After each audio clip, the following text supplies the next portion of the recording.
నమస్కారం అండి. విజేతలకు మనం పరిశీలనతో చూస్తే కొన్ని ప్రత్యేక లక్షణాలు వాళ్ళల్లో కనపడతాయి. అందువల్లే వాళ్ళు త్వరగా విజయాన్ని సాధిస్తారు. కొంతమంది ఊహకందనటువంటి జ్ఞానంతోటి, శక్తితోటి ఉంటారు. వాళ్ళలో కూడా సహజ సిద్ధమైనటువంటి నైపుణ్యతలతో పాటు కొన్ని ప్రత్యేక లక్షణాలు ఉంటాయి.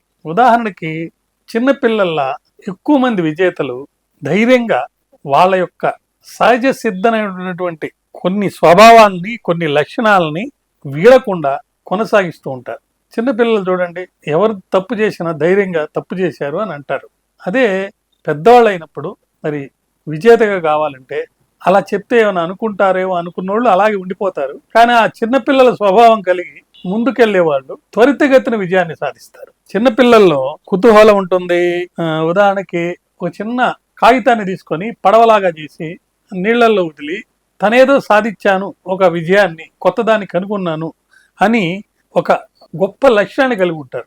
ధైర్యము అట్లాంటి ఆ లక్షణాలని ఏ స్థాయిలో కూడా వీడకుండా తన సహజ సిద్ధమైనటువంటి నైపుణ్యాలని అభివృద్ధి చేసుకుంటూ ఆ చిన్న పిల్లల ధైర్యం, మనస్తత్వం వాటిని కొనసాగిస్తే త్వరితగతిన మరి విజయాల్ని సాధించేయడం కోసం అవకాశం ఉందిగా నేను భావిస్తున్నాను.